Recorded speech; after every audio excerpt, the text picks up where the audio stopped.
Koronavirusi Allah'ның cazası mı yoki umumiy afat mı? Vaba Peygamberimizin devrida tarqagan Muaz ibn Jabal, Abu Ubayda ibn Jarrah o'xshash buyuk sahobalarni vaba orqali vafot topgan. Ularni Allohning jazosiga uchirganmi? Bu virus ayol cho'ng kichik demasdan tegidi. Bu kichik bolalarda nima gunoh?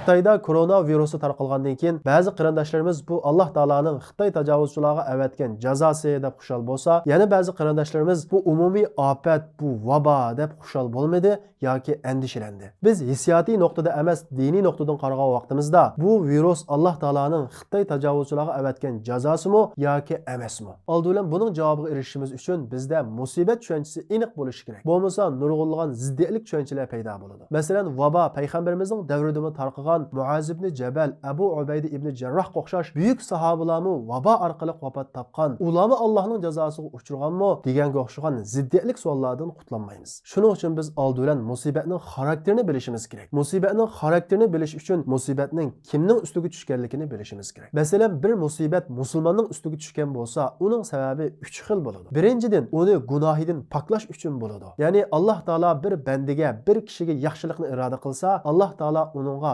dunyoda musibat selish orqali uni gunohidan paklaydi. Payg'ambar alayhissalom hadisda Alloh taolo bir kishiga yaxshilikni iroda qilsa, Alloh taolo uning jazosini dunyoda ilgari beradi deydi. Alloh taolo Qur'on Karimda aniq qilib "Valiyumahhisallohu allazina amanu" Alloh taolo musibatlar orqali Allohga ishongan mu'minlarni paklaydi deydi. Xuddi dunyodami kichik jinoyatlarning jazosi kichik mahkamalarda, cho'ng jinoyatlarning jazosi cho'ng mahkamalarda jazoga tortilganiga o'xshash, Alloh taolami kupurlikqa o'xshash cho'ng jinoyatlarning jazosini qiyomatdagi buyuk mahsharga qo'yib, musulmonlarning kichik gunohlarini dunyoda musibat serish orqali jazolab, ularni paklaydi. Bu hadisda deyilgandek Alloh taolaning shu kishi qilgan yaxshiligi bo'ladi. Chunki dunyoda azroq azoblanganda qilgan bilan oxiratga pak holatda ketadi. Ikkinchidan, musulmonga tushgan musibat ba'zida rahmat bo'ladi. Ya'ni bir musulmon gunoh ma'siyatga cho'mib bexutlashsa, Allohni unutsa, Alloh taolo uning musibat serish orqali uni uyg'otadi va o'z tarafga qaytirib akeladi. Bu musibat uning uchun rahmat bo'ladi. Uchinchidan, musibat shu musulmonning qiyomatlik o'rnini ko'tarish va savrichalloh bilan birga qilish uchun bo'ladi. Payg'ambar alayhissalom hadisda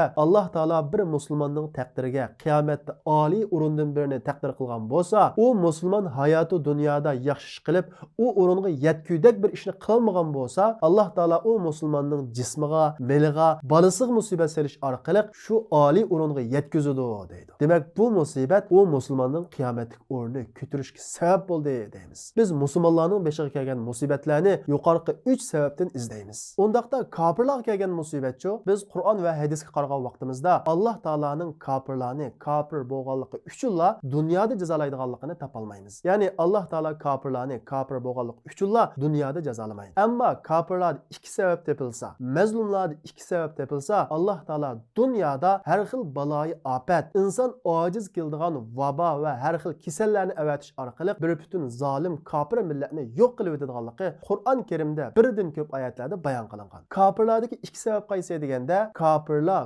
kufurligida haddidan oshsa, ya'ni o'zi kofir bo'lib bo'ldi qilmay boshqalarni kofir bo'lishga majbur qilsa, ikkinchi sababi zulmda haddidan oshsa. Endi mazlumdagi 2 sabab qaysi deganda, birinchidan mazlum shuncha qiyinchilik, shuncha azob, shuncha zulmlarga qaramasdan Allohga bo'lgan iymonida, Allohga bo'lgan e'tiqodida keyniga chekinmasdan mustahkam turgan bo'lsa, ikkinchidan qo'lidan keladigan barliq majburiyatlarni ado qilib turibmi, zolimlarni yo'qotmagan bo'lsa, Allohning olishadigan vaqti kelgan bo'ladi. Allohning va'da qilgan va'dasini ijro qiladigan vaqti kelgan bo'ladi-da, Alloh taolo har xil baloyi ofat, vabo, virus, inson ojiz keladigan qo'shinlarni avatish orqali zolimlarni vayron qiladi. Fir'aun va uning qavmining halok bo'lishi, Ot qavmining halok bo'lishi va shuncha kuchlik Namrudning kichikkina bir pashi bilan vayron bo'lishi buning isboti. Endi navbatda Xitoylarning sarosini sog'an bu virusmi xuddi Fir'aunni vayron qilganga o'xshash, Namrudni vayron qilganga o'xshash Allohning jazosimi yoki emasmi degan bu savolga kelsak, bu savolga natija chiqishdan ilgari keskin holda bu Allohning jazosi yoki bu Allohning jazosi emas deb hukm qilish hech kimning huquqi emas va buningga hech kimning huquqi yetmaydi. Chunki hech kim Allohning so'zchisi emas. Ammo biz Qur'onda bayon qilingan zolimlarning halok qilinish ahvoliga va mazlumlarning ahvoliga qarab turib, yuqorqi 4 sabab tepilgan bo'lsa, bu Allohning jazosi bo'lishi mumkin deb qanoat hosil qila olamiz va farz qila olamiz. Biz qarab boqadigan bo'lsak, zolim tajovuzchi Xitoylarda Qur'onda halok qilgan Fir'avn va uning qavmi, Namrud va uning qavmi, Ot va uning qavmiga o'xshash kufrlik va zulmda haddidan eshitdan iborat Allohning ofatini taqozo qilgan, Allohning ofati, Allohning jazosini keltirishga sabab bo'lgan ikki sababning tepildiganligini ko'ra olamiz. Masalan, Xitoy tajovuzchilar kufrlikda haddidan oshdi. Ya'ni o'zi Allohga kofir bo'libli bo'ldi qilmasdan musulmonlarni kofir bo'lishga majbur qildi. Bu kufrda haddidan oshganligi va shundaqla zulmni haddidan oshdi. Shu bechora xalqimizga insoniyat ko'rmagan zulmni sab bo'lgandan keyin qani Allohing kepsini qutqusin deb Allohga haqorat qildi. Allohga urush ochdi. Bularda Allohning ofatini, Allohning balosini keltiradigan sabablar tamoman tepildi. Endi bizning Uyg'ur xalqimizda-chi desa, biz Uyg'ur musulmonlari shuncha zulm, shuncha qiyinchiliklar ostida turibmi, biz Allohga bo'lgan iymonimizda inshaalloh mustahkam turdik va keynimizga chekinmadik. Garchi bir qism kishilar chekingan bo'lsa-mu, yana bizning Uyg'ur xalqimiz umuman islomdan chiqib ketgan, dinsizlashgan ahvol bo'lmadi. Demak, biz Allohga bo'lgan iymonimizda keynimizga chekinmadik. Ikkinchi sababi bo'lgan qo'limizdan kelgan majburiyatlarni ado qildikmi? Garchi biz Alloh talab qilgandek to'liq majburiyatlarimizni ado qilmagan bo'lsak-mu, inshaalloh har bir Uyg'ur qarindoshlarimiz qo'lidan kelgan miqdorda tirishchilik ko'rsatdi deb qarayman. Demak, kofirlarda tepiladigan ikki sabab, ya'ni kufrlikda haddidan eshish va zulmda haddidan eshishdan iborat ikki sabab tepildi va mazlumlarda iymonida mustahkam turish va qo'lidan kelgan majburiyatlarni ado qilishdan iborat ikki sabab tepildi. Endi bu yerda Alloh taolaning va'da qilgan yordamining keladigan vaqti yetib keldi. Chunki Alloh taolo Qur'on Karimda va kana haqqan alayna nasrul mu'minin, biz mu'minlarga chuqum yordam beramiz. Va la tahinu va la tahzanu va antumul a'launa in kuntum mu'minin. Sizlar g'am qilmanglar, bushib qolmanglar. Agar sizlar mu'minlar bo'lsanglar, iymoningizda mustahkam tursanglar, sizlar ustunlik qozonasizlar degan va'dasining ishga oshadigan vaqti yetib keldi. Biz bu ahvollarga qarag'an vaqtimizda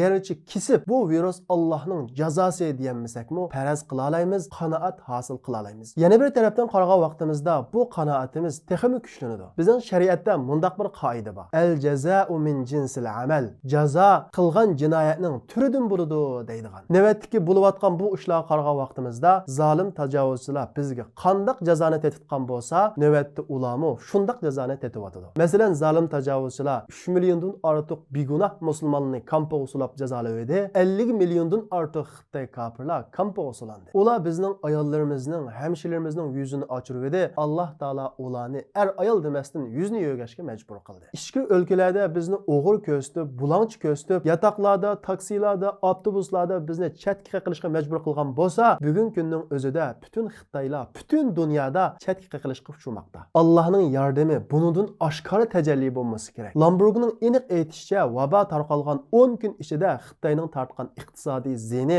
Amerikaning Xitoyga elib borgan savdo urushidan eshib ketdi dedi. Bu faqat 10 kun ichida yuz bergan ish. Bu davomlashyapti. Agar shu ziyonlarni Amerikaning qo'li orqali saqlagan bo'lsa, biz qanchalik xushal bo'laydik? Biz bu ahvollardan Allohga bo'lgan iymonimizni, e'tiqodimizni texmi chingitishimiz, Allohning qudratining oldida moddaning, taraqqiyotning hech narsa emasligini, qo'limizdan keladigan barliq tirishchiliklarni qilish bilan birga qalbimizni moddaga emas, yakkigani Allohga bog'lashning naqadar zarur ekanligi va biz iymonimizda mustahkam tursaqlar Allohning yordamining chuqum keladiganligini turib yetalaymiz. Ba'zilar mundaq o'ylab qolishi mumkin. Bu virus ayol cho'ng kichik demasdan tegidi. Bu kichik bolalarda nima gunoh? Ularning orasidagi yosh kishilarda nima gunoh deb o'ylab qolishi mumkin. Mushuning o'xshash savolning o'zini sahobalar payg'ambar alayhissalomdan so'rgan. Payg'ambar alayhissalom ba'zi kishilarni Alloh taolo mushuningdek ofat avatib dunyoda jazolaydiganligini aytgan vaqtida sahobalar: "Ey Rasululloh, ularning ichidagi yaxshi kishilar-chi?" deb so'ragan vaqtida payg'ambar alayhissalom: "Yusqibuhum ma asqaban nas." Ularga kishilarga yetgan narsa yetadi. Ya'ni ofat ularga yetadi, lekin qiyomat kuni ular Alloh taolo tarafidan mag'firatga va rizvonga erishadi degan. Yana bir hadisda Oysha roziyallohu anha mush savolning o'zini so'ragan. "Ey Rasululloh, ularning ichida ulardan bo'lmagan, ularga o'xshash zolim bo'lmagan qilmagan kishilarmi borg'u deb so'ragan vaqtida payg'ambar alayhissalom ularni o'xshash yer yutadi, lekin ular qiyomat kuni niyatiga qarab hashr qilinadi degan. Alloh taolo ularning ichidagi bolalar va begunoh kishilarning 50-60 yillik hayotini elib, uning badaliga qiyomat kuni cheksiz hayotni bersa, yana odillik qilmagan bo'lamda, cheksiz degan sonning qishida 60 degan sonning qimmati qanchalik? Yo'q. Alloh halok qilgan Fir'avnning qavmi, Otning qavmi, Namrudning qavmining ichidami ayollar batdi, begunoh bolalar batdi. Lekin ular Alloh taolaning roziligiga va mag'firatiga erishadi. Parvardigoringning ot kuchlik Iramni qandoq jazolaganligini ko'rmadingmi? Bundaq odamlar boshqa shaharlarda yaratilmagan edi. Shuningdek, Vodi Qurada toshlarni kesib, uylarni bino qilgan Samudni Alloh qandoq jazoladi? Shuningdek, kishilarni qo'ziq orqali jazolaydigan mustahkam podshohligi bo'lgan Fir'avnni qandoq jazoladi? Ular shaharlarda zulm qilishda haddidan oshdi. U yerlarda buzg'unchilikni ko'p qildi. Parvardigoring ularga qattiq azobni nozil qildi. Parvardigoring bandalarni albatta ko'zitib turg'uchidir.